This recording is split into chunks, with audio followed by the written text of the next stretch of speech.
Are Joe Burrow and Jamar Chase back? How about that De'Von Achane? And how about Breece Hall? It's time to break down the top Week 5 Sunday takeaways here as we begin another week on Locked On Fantasy Football. You are Locked On Fantasy, your daily NFL fantasy podcast. Part of the Locked On Podcast Network, your team every day.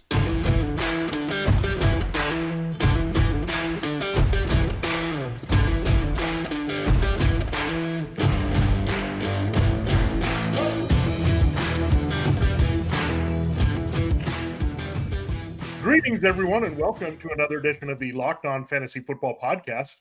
As usual, I'm one of your co-hosts, Vinnie Iyer. When I'm not doing this, I'm writing about NFL fantasy and betting. Not writing about National League playoffs. The NFL fantasy and betting for SportingNews.com. Hey, I'm Michelle Magdziuk, researcher for NFL Network and fantasy analyst at NFL.com.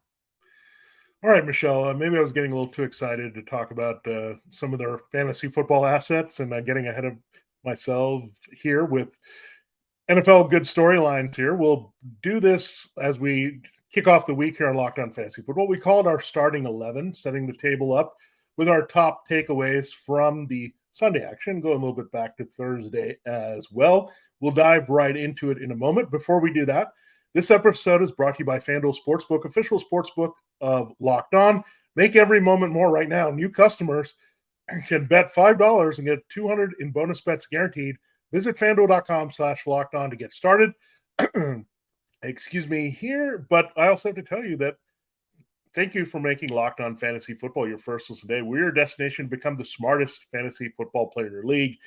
And look, as soon as we buried Joe Burrow in the rankings, I had an odd feeling that he would have a big week this week. But I didn't know how healthy he was, and I kind of wanted to wait and see. Is he going to run around, make some big plays? It's a great matchup against the Cardinals.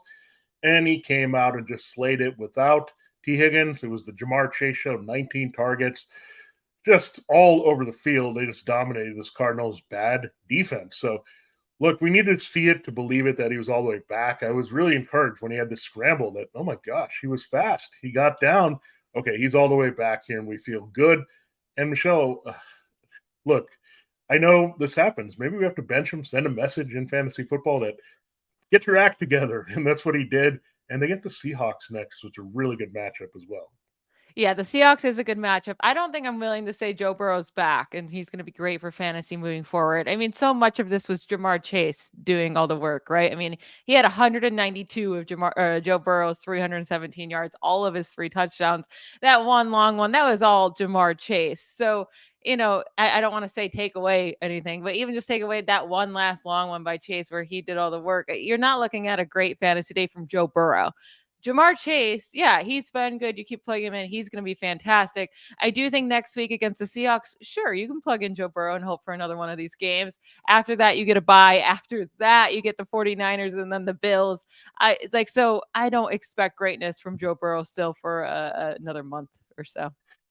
Yeah, I think what's encouraging, however, even in those tough matchups, what's going to happen? I mean, there's going to be a lot of points put up, right? And the Bengals already like to be pass happy no matter what. And they just liberated themselves. They said, we're not going to force the running game. We don't have T. Higgins. It doesn't matter. We're going to throw to Trenton Irwin. We're going to throw to Tyler Boyd. It doesn't matter. Whoever's out there, we just have to ball. And look, this is why the Bengals got Jamar Chase, because Joe Burrow can find him all over the field. They have great chemistry when Joe Burrow needs to be bailed out. And that's what he said during the week. He said, I'm always open, coach. Find a way to get me the ball. That's what happened. And it seems very simple, but I think we see it. Look, Tua Tagovailoa does it. Brock Purdy does it. Just get the ball in the hands of your playmakers, and big things happen. And you can't fault him for doing that. So I'll see. The Seahawks matchup is really good. It's at home, so I'm really optimistic about that. And I think the Seahawks will score some points, so that's going to help on the other side as well. So I do like that as our top storyline here. And look, I think you have to play Joe Burrow going forward now. And we'll see if he has another big game. I think you can trust him in those tougher matchups. Now, but then it's bye week and 49ers. You're not playing anybody against the 49ers. I don't know. Like, people just have to stop playing anybody against the 49ers. Yeah. But you were just talking about getting the ball into the hands of good playmakers. Yeah. And we will move off of Joe Burrow and Jamar Chase because Breece Hall Yeah. Look what happens when you get the ball into your best playmaker's hands. It's like Robert Saleh needed to, be punched in the face to figure this out. Yeah, give him the ball and he goes off for 177 rushing yards. It was against the Broncos, but still, he did exactly what we wanted him to do and needed Yeah, him it to do. feels good to get that right? I mean, everyone was on it, and we just wanted to see it and see it happen. It was the same place where he got injured last year, so maybe motivation, memory of that said, "No, I'm going to go off in this game." They didn't stop me in that game. They're not going to stop me in this game. And the Broncos are just a big run giving up machine. It's just awful. So, I mean, he took advantage of the matchup. Credit Nathaniel Hackett.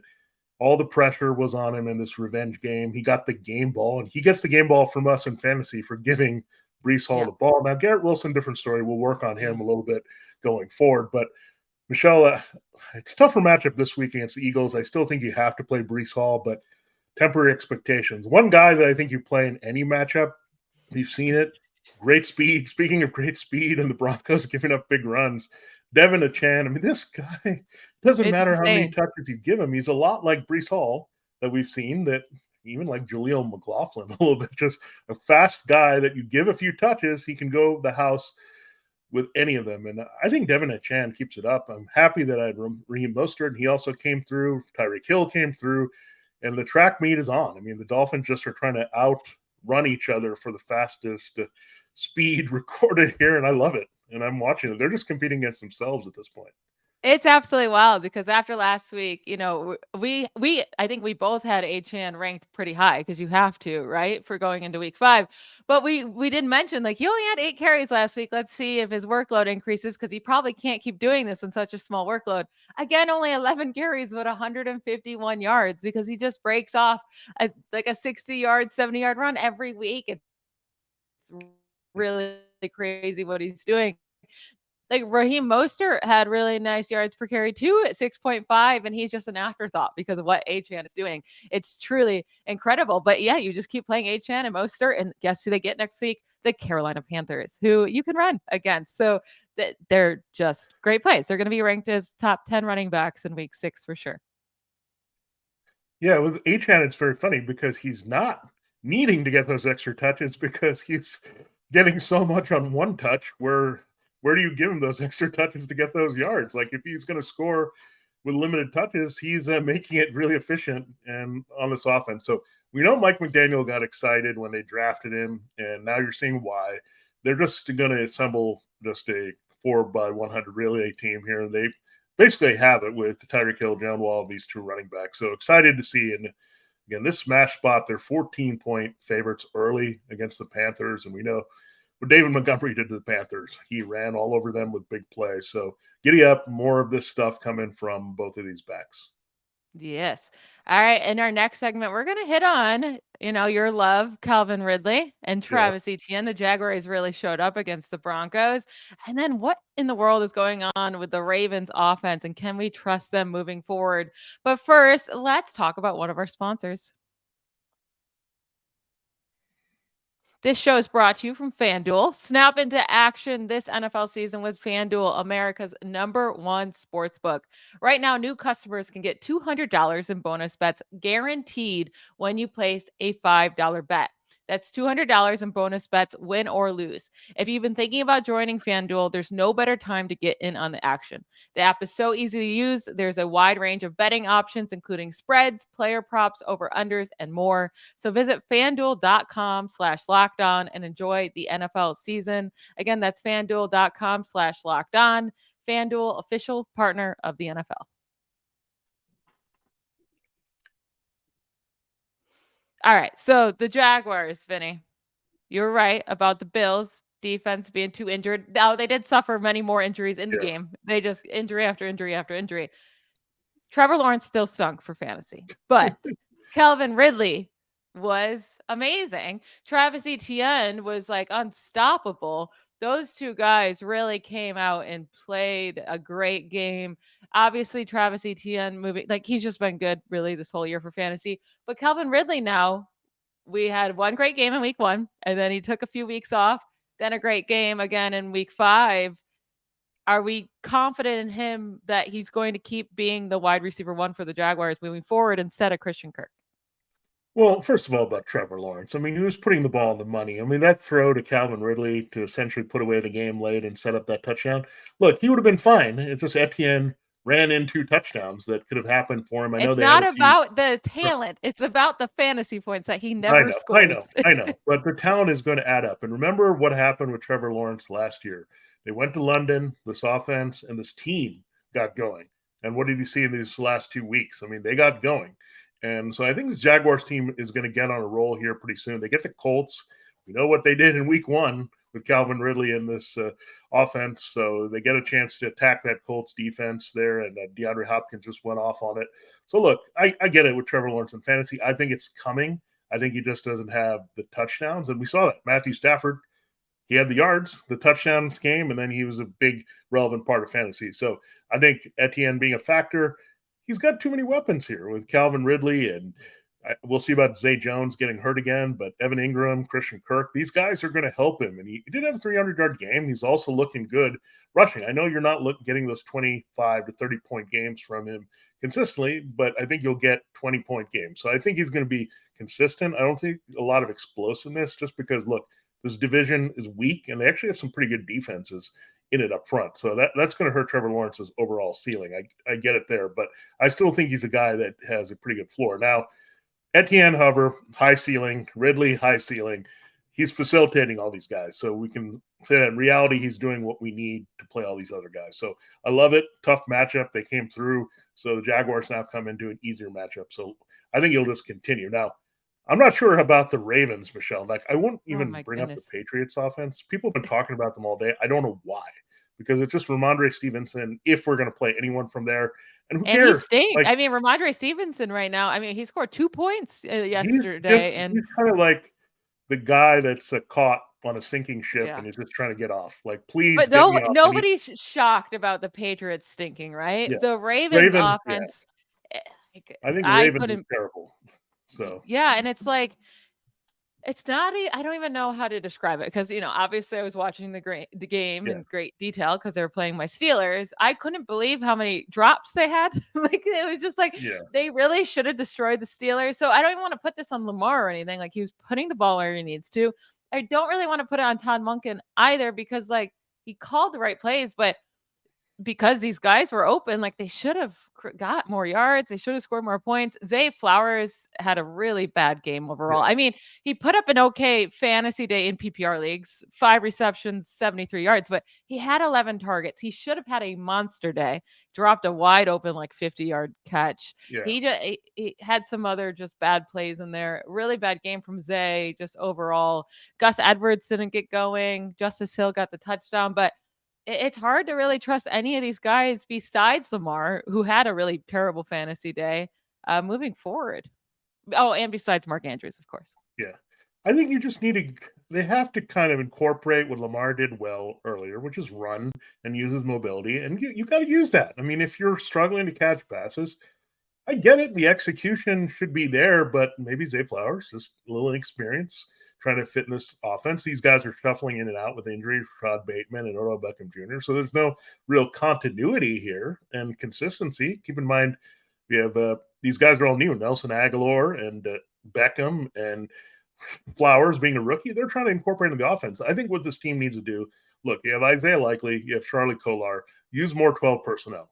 Get Lamar settled, get your running game going, get some extra blocking, and then use the play action off that running game and Lamar's threat of the run to open up the passing game, and maybe things will come a little bit easier and take pressure off them. But now they're just forcing this, right? Don't force it. Try to just get wins from week to week. So I think it can get better. It is the Titans this week. It is a good passing game matchup. We'll see what happens there if they can execute. But we also know the Titans may be a little bit leakier against the run all of a sudden. So maybe it's a get well game for the Ravens. We'll see. Now, Cooper Kupp, Puka Nacua, Tutu Atwell. This is a question that everyone had. What's going to happen when Cooper Kupp returns? Are these guys going to just fall off in fantasy production? Here's why they didn't. The Rams are a pass-happy team. And I faded Kyren Williams because the matchup was bad. And this is what the Rams really need to do. They need to throw the ball. When Cooper Kupp came back, these are great matchups week in and week out. They get the Cardinals this week. So it's very exciting to see what they can do with all these three again. I play all three again. I think Puka Nacua showed, look, he's going to make some big plays all over the field. He could be a wide receiver 1 with Cooper Kupp and coexist with him the way Robert Woods did. We've seen it before that these guys have both gone off in this offense. And Tutu Atwell, look, he had the touchdown, kind of saved his day. It was a little bit limited, but this is what the Rams want to do. Spread the field with these three guys, throw a ton with Matthew Stafford, and you're going to see that week in and week out. It doesn't matter if they're trailing or whatever. This is the way they're going to attack, and it was good to see Stafford get those 2 touchdowns as well. Yeah, it was really nice to see Cooper Kupp and Puka Nacua just like coexist. And, I mean, they're both top 11 fantasy wide receivers this week. Puka got the touchdown and Cooper Kupp got more of the yards. Tutu Atwell really just only got the touchdown. I mean, it was 2 receptions, 9 yards. Everything went to Kupp and Puka, right? I mean, Stafford had 222 passing yards, and just doing this math super quickly, Kupp and Puka put up nearly 200 of those. He only had 33 receiving yards to anyone else on the team. So, but I love that. I love that for these two guys because you can plug in Kupp and Puka consistently. And Tutu's still that dart throw guy. Like if you need it at high, ceiling type of flex and you're struggling with buys or injuries, Tutu definitely has that upside. It's just, I love to see that Puka's still highly relevant with his 11 targets, even with Kupp back. Yeah, and Van Jefferson has faded out. They don't really throw to the running backs. Tyler Higbee dies when they don't need to force 12 personnel in there. Yeah. And that's what you're seeing. And three guys, look, we want more offenses to be this simple, but I think it's the case with a lot of these like Rams-like offenses. The Bengals keep it simple. I think we see it a lot here as this kind of spreads across the league here, the Rams style of offense. So I'm really excited to see what Kupp and Nacua can do because I think they're going to make each other better as we go along. Now, I did include here, Michelle, something to look at. Interesting developments here with our second-year wide receivers. Now, Drake London, George Pickens, we were down on these guys. They're starting to ball out, but now Garrett Wilson and Chris Olave, we invested highly in. They're getting screwed by their quarterbacks here. So it's just very sad. But I think maybe there's a glimmer of hope for London and Pickens going forward. And I don't know what to do with Jameson Williams and Jahan Dotson either. But it's been tough. But look, it's all over the place. Maybe a little bit different than we expected based on where these guys were drafted. Yeah, I mean with Drake London, so the Falcons finally used Drake London and Kyle Pitts, right? Drake London finally he has a season high in targets and receiving yards. Listen to this upcoming schedule for wide receivers. The Commanders, the Buccaneers, the Titans, the Vikings, the Cardinals. Drake London is a guy that's very playable. No, it does not mean he's going to be consistent because you never know what Arthur Smith is going to want to do and how much they're going to run the ball. But it's a really nice schedule. And Drake London is extremely talented. So you would love to see him keep getting used. George Pickens was the entire Steelers offense. Like, that's it. It's only George Pickens. Yeah. And guess what? I think Kenny Pickett may have learned just throw the ball up to George Pickens. And that's my only chance at success. And it is. All right. So hopefully he just keeps doing that. Unfortunately, the Steelers have a bye, so George Pickens won't be able to be used. And then poor Garrett Wilson and Chris Olave. I don't know, because Garrett Wilson had an amazing matchup against the Broncos and he didn't get enough targets. I guess Breece Hall did it all. They didn't really need him. And as long as Derek Carr's shoulder is not healthy, Chris Olave is going to struggle. Yeah, he got the touchdown to save himself a little bit, and we had some late catches there by Garrett Wilson, but it's been the struggle. Now, I think the Jets were going to have to throw the ball a little bit more this week against the Eagles, so that gives them a little bit of hope. The Eagles are giving up some points on the back end, as we just saw against the Rams. So I'm encouraged by Zach Wilson's play. It's getting better. I know that throw he made that was bad to Garrett Wilson to try to win the game, picked off by Pat Surtain. I wish he would have made that throw a little bit better. It could have been a touchdown or a bigger play. So that's always going to be the frustration here. Olave, again, we got to hope for more things. Again, I had him in my league. I was happy he got the touchdown. So it's hard to watch these guys for sure. But I think maybe there's some hope that Zach Wilson might actually be competent. That's all we need at some point here in the second half of the season to get Garrett Wilson going. So that's our look at a few more storylines here. We do need to close the show with 4 more here, including what to do with Zach Moss and Jonathan Taylor. But before then, we do need to hear from another one of our fine sponsors. This episode of Locked On Fantasy Football is brought to you by LinkedIn Jobs. These days, every new potential hire can feel like a high-stakes wager for your small business. You want to be 100% certain that you have access to the best qualified candidates available. That's why you have to check out LinkedIn Jobs. LinkedIn Jobs helps you find the right people for your team faster and for free. Look, in fantasy football, we want to have the ideal combination of players with our lineup and roster, and you want that too for your small business. Very easy to build a job profile there at LinkedIn, and then you just add your job to the purple hashtag hiring frame to your LinkedIn profile to spread the word that you're hiring. Simple tools such as screening questions make it easy to focus on the candidates with just the right skills and experience so you can quickly prioritize who you'd like to interview and hire. It's why small businesses everywhere rate LinkedIn Jobs #1 in delivering quality hires versus leading competitors. LinkedIn Jobs helps you find the qualified candidates you want to talk to faster. Post your job for free at linkedin.com/LockedOnNFL. That's linkedin.com/LockedOnNFL to post your job absolutely for free. Terms and conditions do apply.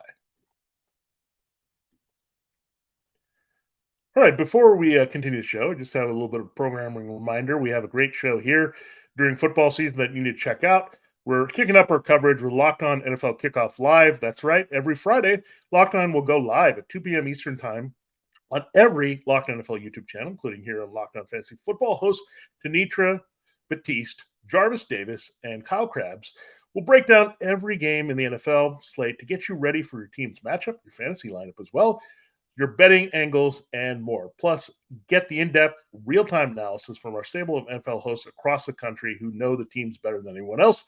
Find Locked On NFL Kickoff Live every Friday at 2 p.m. Eastern on any Locked On NFL YouTube channel. Now, Michelle, let's get to more of our storylines that are coming out of Week 5. The Colts agreed on the long-term contract with Jonathan Taylor. That's good for them and good for Jonathan Taylor. But then bad for fantasy managers who thought, okay, he's back. Full week of practices. He's going to get the workload. I better sit Zach Moss if I have got him. And then Zach Moss goes off here in the tough matchup. The one matchup we've called being the worst matchup. The Titans' run defense falls apart. Zach Moss goes off. What do you do now, A, for the Colts, and B, if you're a fantasy manager, maybe having one of these guys? Listen, I fully thought Zach Moss would get a lot of touches in this game, a lot of snaps. I didn't think Jonathan Taylor was going to come in and get it all right off the bat.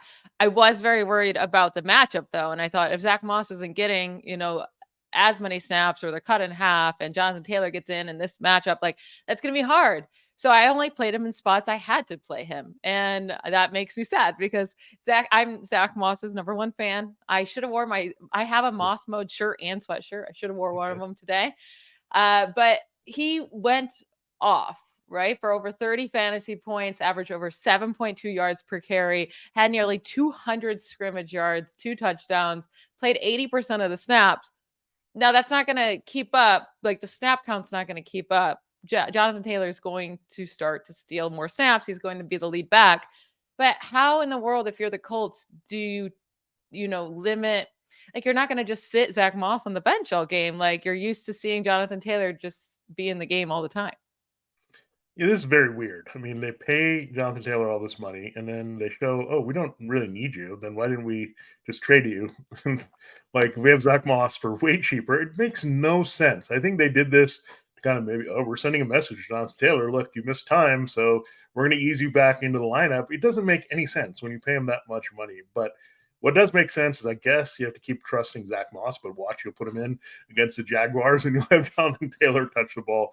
So the Colts offense is very frustrating. Also, Anthony Richardson going down again and Josh Downs becoming a thing with Gardner Minshew in there and Michael Pittman fading. It's a little bit hard week to week, right, with the Colts is trying to figure things out with their injuries and all their issues. But I think they have some offensive upside. It just doesn't all come together the way we may want for fantasy. I will say they're also very different type of running backs, right? So it might depend on the game. If you need a huge play, I mean, I know Zach Moss did rip off a 56-yard touchdown, but that's very abnormal for him. He's not really that guy. That's Jonathan Taylor, who when you give him a hole, he can take it to the house. I mean, we've seen it so many times. So maybe if you need those bigger plays, but in this type of game where they really wanted to run out the clock, they need to just manage the clock, keep the ball. Zach Moss is very much that guy that can get you those 5-6 yards, where Jonathan Taylor is much more of that guy. He's going to take the big shots. He's going to wait for those holes to open because they're just very, very different running backs in that way. And I don't think JT is that same type of running back that can just like wear down a team with those 5-6 yards per carry type of plays over and over. So maybe we do see Moss eat more into Jonathan Taylor's touches than we want. Yeah, maybe there's a little conspiracy theory here. Maybe they're showcasing Zach Moss for a cheap trade here somewhere. Like, we already paid Jonathan Taylor, we can't pay Zach Moss. Hey, Bears, get on the phone. You need a running back now. You guys are all hurting at this point. So maybe they're trying to do that. And we'll see if someone bites or something changes here. But hopefully we'll get a little bit of clarity in this backfield from Shane Steichen here going forward. Now, this was a big week for tight ends. We have been just grossed out by this position all season long. George Kittle, Dallas Goedert, these guys were doing nothing. Kittle scores 3 times, career high, on 3 catches against the Cowboys, just perfectly designed plays. Even 1 touchdown stolen from the flea flicker that Sam Laporta scored on from Jared Goff. They literally stole that play and scored on that touchdown. So the tight ends talking to each other, looking at each other's plays, and they all came through here. So Waller played better in that matchup against the Dolphins. Kyle Pitts showed up. Logan Thomas looked good on Thursday. Dalton Schultz has had 2 good games in a row. What's going on here, Michelle? Do we have more tight ends we can suddenly trust in fantasy football? It's probably not, right? I mean, 14 tight ends had at least 10 PPR points this week.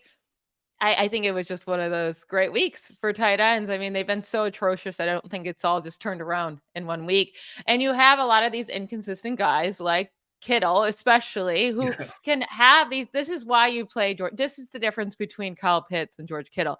George Kittle puts up 28, 30 points in his massive games, right? That's why you're willing to take those 5-point games, those 4-point games, because he will win you weeks.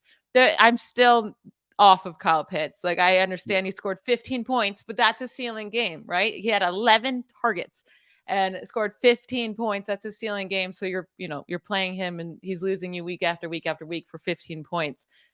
But with the Kittles, you have to keep playing him to get these massive, massive games. Great to see the targets to Dallas Goedert finally. Last year he was used a ton. This year it hasn't been. So that's good to see. I don't know if that will keep up, but that was good to see. And then Logan Thomas, I think he's like, is he an every week starter with Sam Howell just obsessed with the tight end position?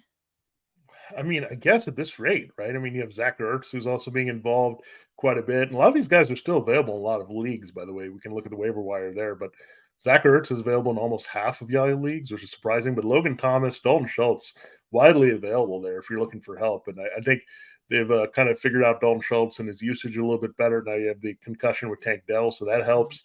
And you're right. I mean, Sam Howell just keeps throwing to guys that are not named Terry McLaurin and Jahan Dotson, namely the tight ends, and then working in other guys. So I think, Logan Thomas was good. Remember, like, he got hurt, and then we had that ugly committee of John Bates and Cole Turner, and they didn't get it done.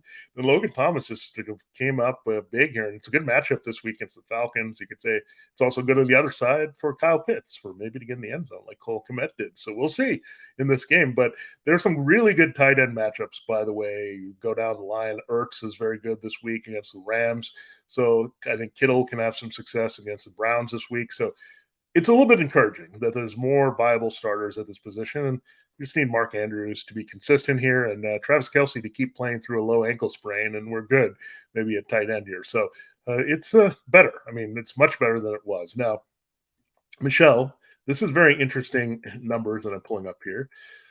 Your QB3 overall on the season now, behind Josh Allen and Jalen Hurts. Not a surprise there, though those 2 guys are up. You have Patrick Mahomes at 6. Justin Fields is at number 3.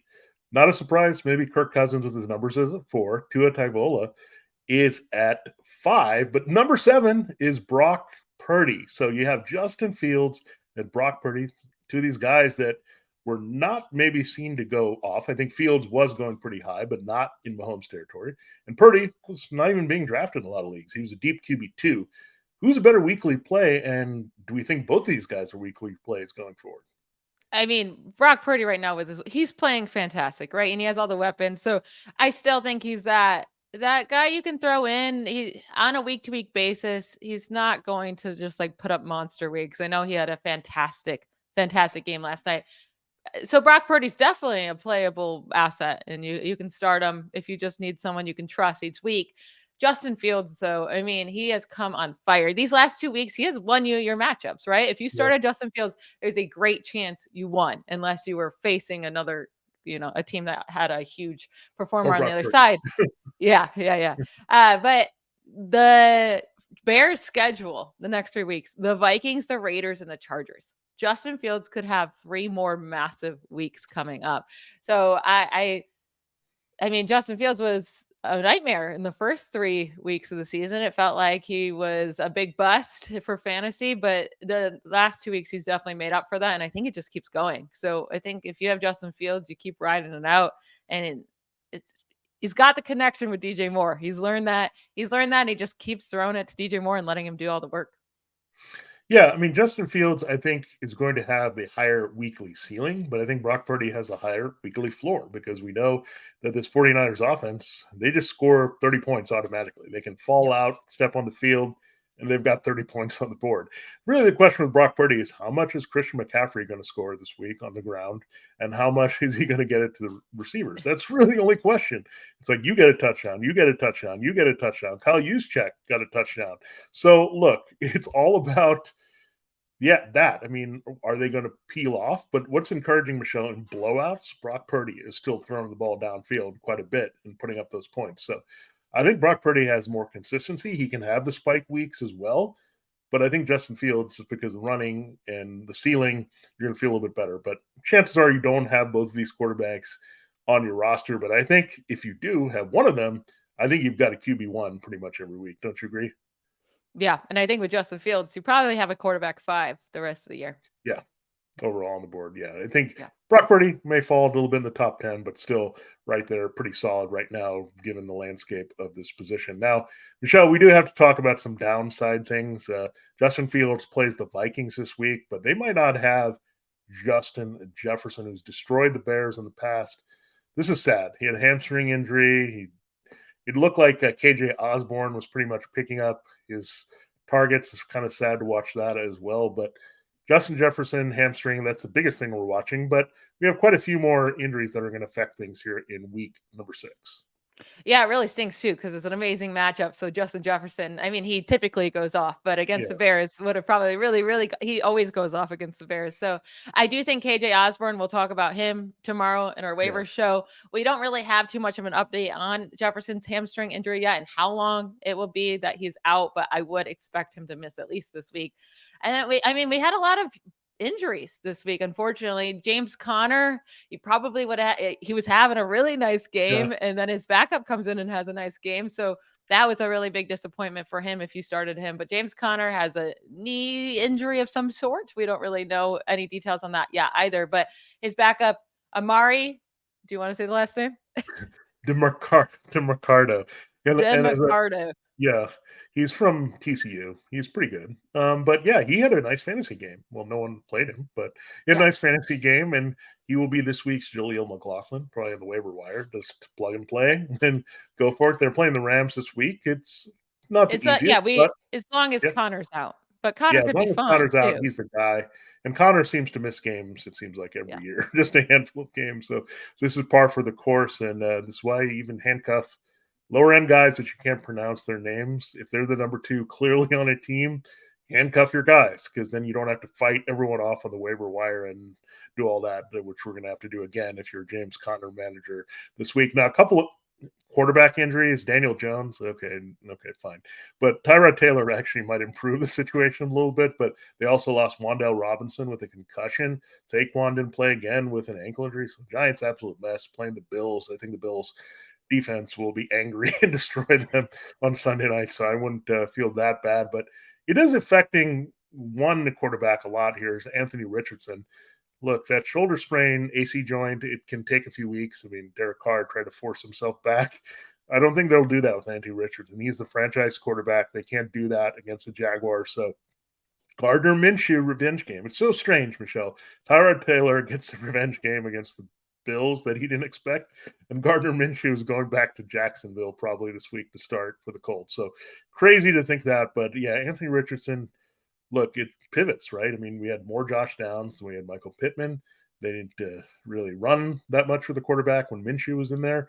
That probably helped Zach Moss in this matchup. So that's tough. I mean, Richardson's a guy I love here, but man, we backed him up and he's gotten hurt now mid-game twice. And this is hard to back a guy like that. And unfortunately, Tank Dell concussion this week, something to watch. Really sad because I thought he was going to have a bigger game against the Falcons. Well, yeah, I mean, he had Tank Dell had 57 receiving yards, and that was all in the first half, and he got injured in the first half. So I think he was bound to have a big game. Unfortunately, got the concussion. They have the Saints up next, and then a bye week. I wouldn't be surprised if he had to miss this game, and then the bye. So it might be a couple weeks before he's back to being in your lineup. With Anthony Richardson, I mean, this morning the initial diagnosis was a grade 3 AC joint sprain, according to Ian Rappaport, and that would mean he would miss at least a month. It could be more. So I'd they're be going to careful confirm that today with MRIs. Yeah. So that would be very unfortunate if he's going to be out a whole month. You probably can't hold on to him, or maybe they put him into IR and you can plug him into your IR spot. But that's unfortunate. And then the last big injury, well, it looked like it was going to be big. Travis Kelce. I mean, it looked like it was like a serious injury. And then he comes out after half and comes in and luckily scores a touchdown. Now, we know ankle injuries, you can kind of like, as long as you keep them warm, you're still in the game, you still have that adrenaline rushing. Maybe that tightens up. They have to play on Thursday night football. I'm really unfortunate for him. Do you think he goes? It's a low ankle sprain. If this was the NBA and it was like, they were on the road and they had a short week turnaround and load management, and they say, hey, we've beaten the Broncos 11 straight times with Patrick Mahomes, with anyone out there, you think, okay, look, we can rest Travis Kelce, help him get better. But he's got to go out there, Michelle, because Taylor Swift and the Swifties are watching. That's why he came off. Like, if he was not dating her, I don't know if he would come back in that game, because he just was like saying, everyone is watching. Everyone is watching me. I got to give them a show. I got to score a touchdown for them. And he did that. So, look, I don't know what happened. I needed them on Travis Kelce and Taylor Swift are not dating. All right. Yeah, okay. But still inspired by Taylor Swift. So maybe he's like, okay, I got to show up. So we'll see. I think he's going to go. I mean, why would you come back in that game unless, look, you're a gamer. He loves to play, I think. He just wants to be out there. So if the coaching staff and training staff are going to let him play against the Broncos, he probably says, look, I can score 3 times on these guys. I did it last year. Give me another shot on these guys. I think you'll see it happen. And maybe Travis Kelce will have an easy night, right? He'll probably get the second half off when they're up like 50-0 with Patrick Mahomes against this terrible Broncos defense. So, look, he probably wants in there because he knows he's going to put up fantasy points and make the Swifties happy again. Not talking about the Swifties here, but I even think if Kelce maybe is limited in snaps, right? But they're going to put him in at least around the goal line, and that's all you need when plugging. That's what happened last time. Yeah, that's all that's all you need. So if he's in, you play him, and that's pretty much the end of discussion with Kelce. I mean, that's it, right? If he's active, you play Travis Kelce. Yeah, we'll see if Taylor's in Kansas City. That would help this week too, because it'll be good. That's where the cameras are going on Thursday night. But definitely it's not going to go on Sean Payton and the Broncos. So that's a good full circle coming back to how bad the Broncos were here on Locked On Fantasy Football. So I think that was a pretty good starting 11, Michelle. We'll have our waiver wire look, including what you can do with those injuries, James Conner and Anthony Richardson and the like, and trying to rebound from those, and how you go after KJ Osborne this week for Justin Jefferson. So we'll have that for you. Locked On Fantasy Football every day tomorrow. Check it out. We will look at our Week 6 waiver wire. We turn the page, give you a little bit of maybe a fallout of Monday Night Football with Packers Raiders. Good luck if you need something in that game. For Locked On Fantasy Football, this has been Vinnie Iyer. And I'm Michelle Magdziuk. Bye, y'all.